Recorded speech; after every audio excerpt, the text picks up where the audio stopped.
બે ઊભું અને ઘનફળનું સૂત્ર પાય r સ્ક્વેર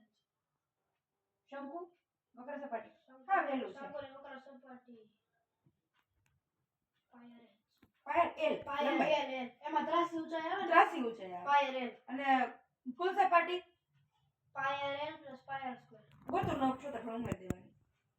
અને ઘનફળમાં 1/3 કરવાની 1/3 પાય r 1/3 પાય સ્ક્વેર પાય સ્ક્વેર જ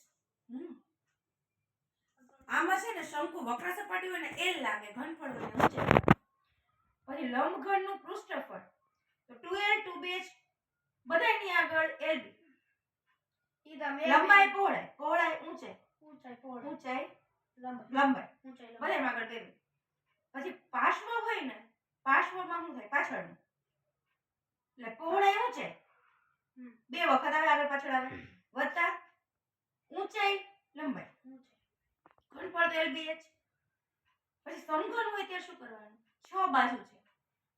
તો 6a² સમઘન એટલે બધી બાજુ હરખી જ હોય ને પછી હા સમઘન હરખી છે જેમ સમઘનનું ઘનફળ પેલા કેમ કરતા l * l એવી રીતે અહીંયા પૃષ્ઠફળ 6a² પાર્શ્વ હોય તો પાછળની બાજુ 4 જ ગણાય દેખાય બરાબર પરિઘનું સૂત્ર 2 πr ક્ષેત્રફળ પાય સ્ક્વેર h શંકુમાં વક્ર સપાટી હોય ને l આવે ઘનફળ હોય ને h આવે પછી ગોલક આવે હવે ગોલક શું છે તો કે ગોલકની તો 4 પાય સ્ક્વેર